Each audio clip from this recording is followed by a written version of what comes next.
Hi everyone. आज की कहानी मेरी one of my favourite stories. चलिए पहले कहानी शुरू करते हैं, फिर उसके बाद बात करेंगे कि इस स्टोरी से हमें क्या शिक्षा मिलती है। एक बार एक गांव में एक व्यापारी था। कपड़े का व्यापार करते थे और कहते थे कि उनको गुस्सा, बड़े शांत स्वभाव के, उनको गुस्सा कभी नहीं आता था। तो कुछ लड़कों को ये बात पता चली। उनको उनमें से एक लड़का बड़े धनवान माता पिता का पुत्र था।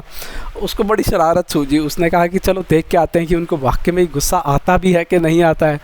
तो वो उस व्यापारी की दुकान पे गए और उनसे एक शॉल का दाम पूछा। उन्होंने बोला कि ये शॉल कितने की दोगे? तो व्यापारी ने बड़े शांत स्वभाव से कहा कि ये 10 रुपये की है।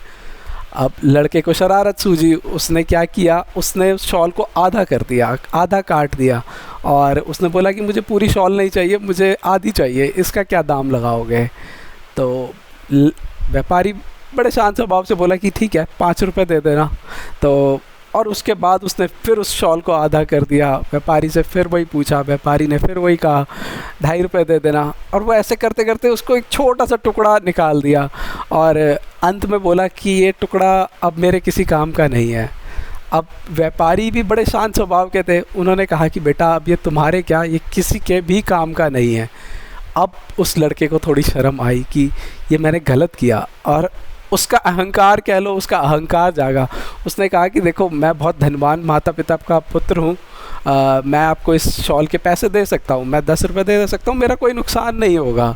और उसने कहा, व्यापारी ने कहा कि जब तुमने शॉल ख़रीदी नहीं तो मैं तुमसे पैसे कैसे ले सकता हूँ?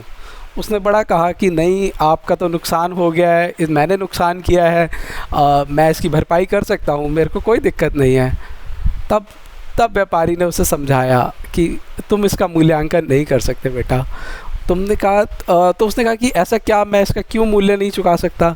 कह रहे हैं देखो, इसका मूल्यांकन जब होता जब इसको शॉल को कोई यूज़ करता, जब इसको कोई ओढ़ता। देखो, किसी किसान ने इसको बीज बोया, उसको उगाया, उसके बाद मैंने इसको सीधा किया और उसके ऊपर मेरी वाइफ ने उसकी छपाई करी और फिर जाके वो कहीं एक शॉल तैयार हुई। बड़ी मेहनत लगती है, इसको काट बनाई, उसकी बड़ी मेहनत से ये शॉल बनती है। और इसका असली मूल्यांकन तो तभी होता जब कोई इसको यूज़ करता, जब कोई इसको ओढ़ता, जब कोई इसको पहन के अपनी रक्षा करता।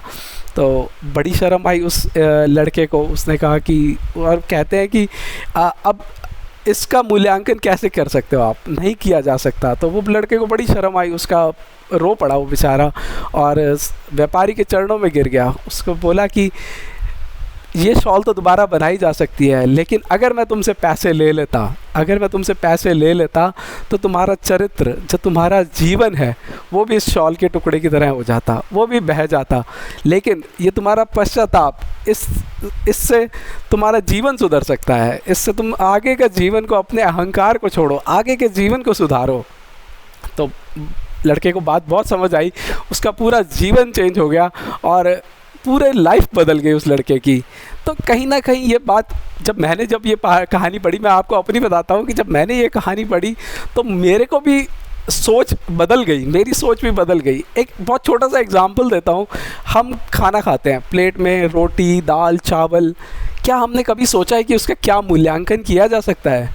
देखिए, वो बीज से लेकर हमारी थाली तक वो रोटी का आना, सोचिए उसके बीच में कितने लोगों की मेहनत है। किसान ने उसको उगाया, किसी ने उसको अलग किया, फिर उसका आटा बनाया गया, उसके अंदर से जो भी और चीज़ें थी वो हटाई गई बहुत। और फिर उसके बाद हमारी माता ने या हमारी पत्नी ने उसको गूंदा, उसका आटा बनाया, बड़ी मेहनत लगी। उसके बाद रोटी तवे पे सिकी, तब जाके कहीं वो रोटी हमारे हाथ आई।